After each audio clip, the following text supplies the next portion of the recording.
নমস্কার বন্ধুরা, চলে এসেছি আবার একটা নতুন রেসিপি নিয়ে।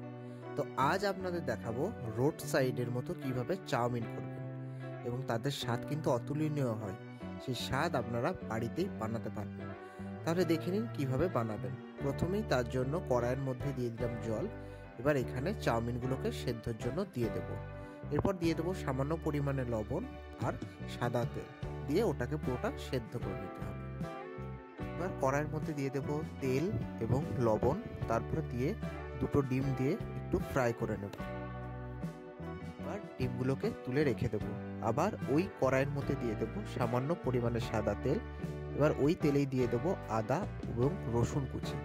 এটা সামান্য ভাজা হয়ে গেলে ওই তেলের মধ্যে আবার দিয়ে দেব গাজর আর ব্রোকলি। এটাকেও কিন্তু আপনাদের সামান্য পরিমাণে ভাজা ভাজা করে নিতে হবে।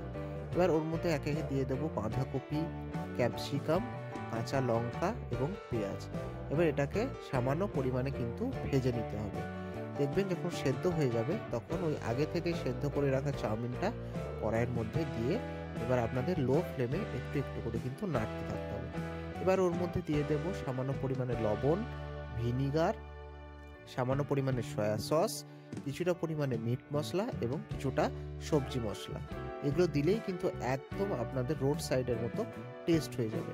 ব্যাস, তারপরে সামান্য পরিমাণে আপনাদের কিন্তু এটাকে নেড়ে নিতে হবে। আমরা ভেজে রাখা ডিমগুলোকে দিয়ে দেবো এবং সামান্য পরিমাণে চিনি দিয়ে আবার মিক্সড করে নেব।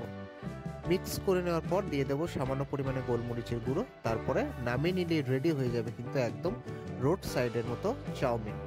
তাহলে যদি আমার এই রেসিপিটা ভালো লেগে থাকে তাহলে অবশ্যই লাইক করবেন, শেয়ার করবেন আর প্লিজ আমার চ্যানেলটিকে সাবস্ক্রাইব করে দেবেন। ধন্যবাদ।